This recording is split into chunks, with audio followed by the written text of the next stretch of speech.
waxaa deegaanka Banyaal oo ka tirsan degmada Werweri shir ballaaran ku qabtay beesha Cali Barkad oo kamid ah beelaha guuleed garaad.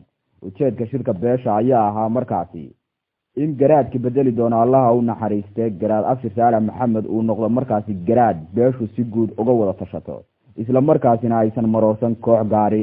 sidoo kale beeshu waxa ay ka hadashay shirka loogu baaqay deegaanka Ballicad inuu ka dhaco in loo bedelo magaalada Werweri oo hadeer aysan jirin wax duruuf ah oo ka hortaagani. sidoo kale waxa ay beeshu sheegtay in la iska ilaaliyo wax kasta oo tafaraar ku keenaya beesha guud ahaan guuleed garaad. waxayna u dhignaayeen qodobadii ka soo baxay shirkaasi sida tan. goobtu waa Banyaal ujeedooyinka war saxaafadeedka kulana yeesheen dhammaan odayaasha dhaqanka culimaawidiinka urba joogta aqoon-yahanada iyo dhalinyarada beesha Cali Barkad waxay si wada jir ah ugu baaqayaan qodobadan soo socda.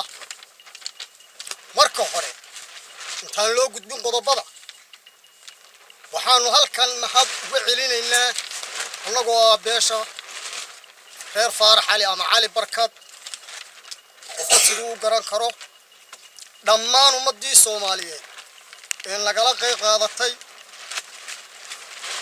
ama ka soo qayb qaadatay aaskii ee bahaw naxariistay garaad Afshir Saalax Maxamed. qodobka koobaad waxaanu ka digaynaa in dad gaari ku takrifalaan doorashada isimka beesha guuleed garaad. qodobka labaad in la ilaaliyo axdi dhaqameedkii u yaalay beesha guuleed garaad. qodobka saddexaad ciddii isku dayda axdi dhaqameedkii u yaalay beesha guuleed garaad inay ka tallaabo waxay mas'uul ka noqon doontaa burbur iyo kala tag ku yimaada beesha guuleed garaad.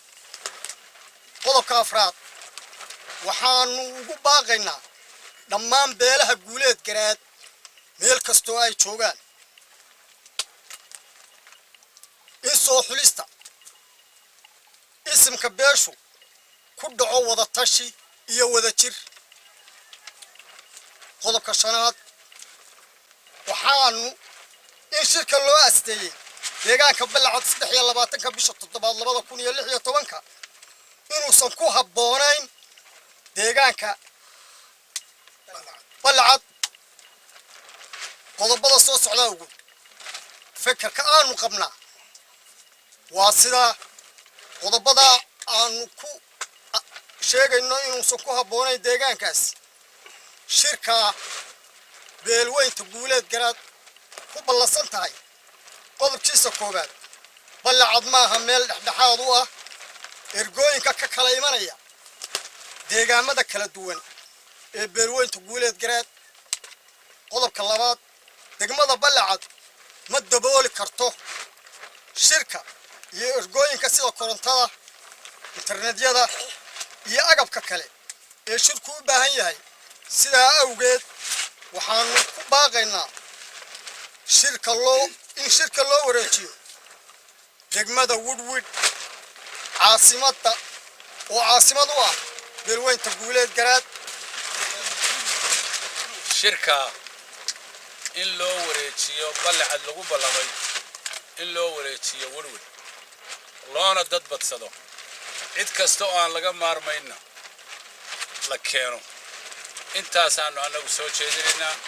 cidna waxaan ka mid ahaa uqaashi ku baaqday shirka Ballicad markaanu taladaa jeedinaynay waxaa jiray miisaan baan haystay aanu ka fikiraynay. miisaankaynu ka fikiraynay alla waa qaaday. waxaanu ugu baaqaynaa beesha hadalkan aan kula hadlayaa waa hadal beeleed.